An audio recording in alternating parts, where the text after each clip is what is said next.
Now, we started the show today with a track, and my studio guest this week is a local actor and musician called Tristan Hyde. Hello, Tristan. Hello, Jim. Thanks for having me here. You're very welcome. Now, let me ask you, did you recognise that piece of music? As somebody who owns the director's cut of The Exorcist, I can tell you most certainly I did. Now, did everybody else recognise it? I wonder. Would you like to tell them what it was?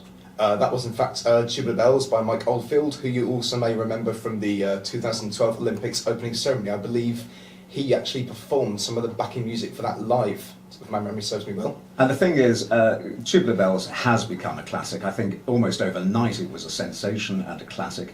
And it has that wonderful mixture of classical themes, plus, of course, very modern riffs and all the rest of it. It's an amazing, it's a unique piece of work, isn't it? It is. I think, a lot of people I've spoken to have mentioned the piece and had trouble sort of discerning whether or not it's a pop song or a classical song. Yeah.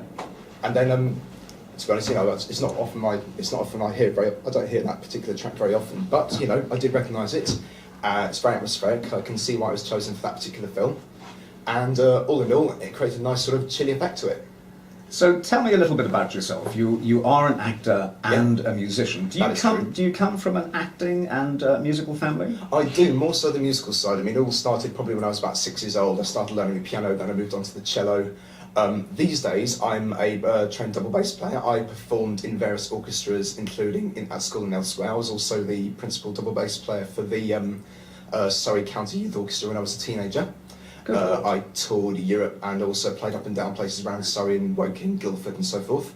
Wow. As far as my family goes, my dad is he's actually got his little sort of side profession as a church organist and plays piano.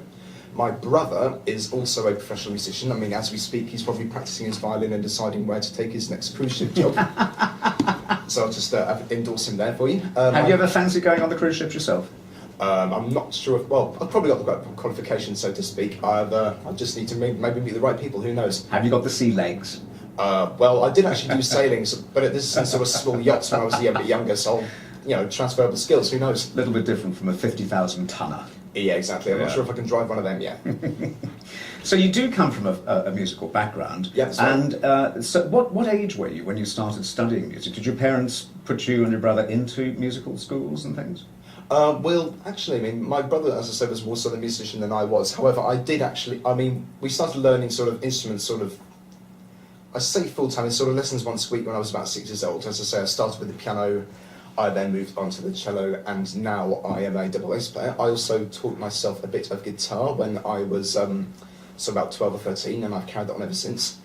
As I say, in the rest of my family, I have attended sort of other musical workshops sort of as and then throughout my life. And these days, of course, I've got the double bass qualification, and that's sort of, strings to my bow, as it were. So you started off with classical music, yeah, and then obviously you went into different genres. Shall we listen to your first track that you brought in? Oh, yeah. Okay. What we'll do is we'll play it and see if the listeners can recognise this. It is quite famous, actually.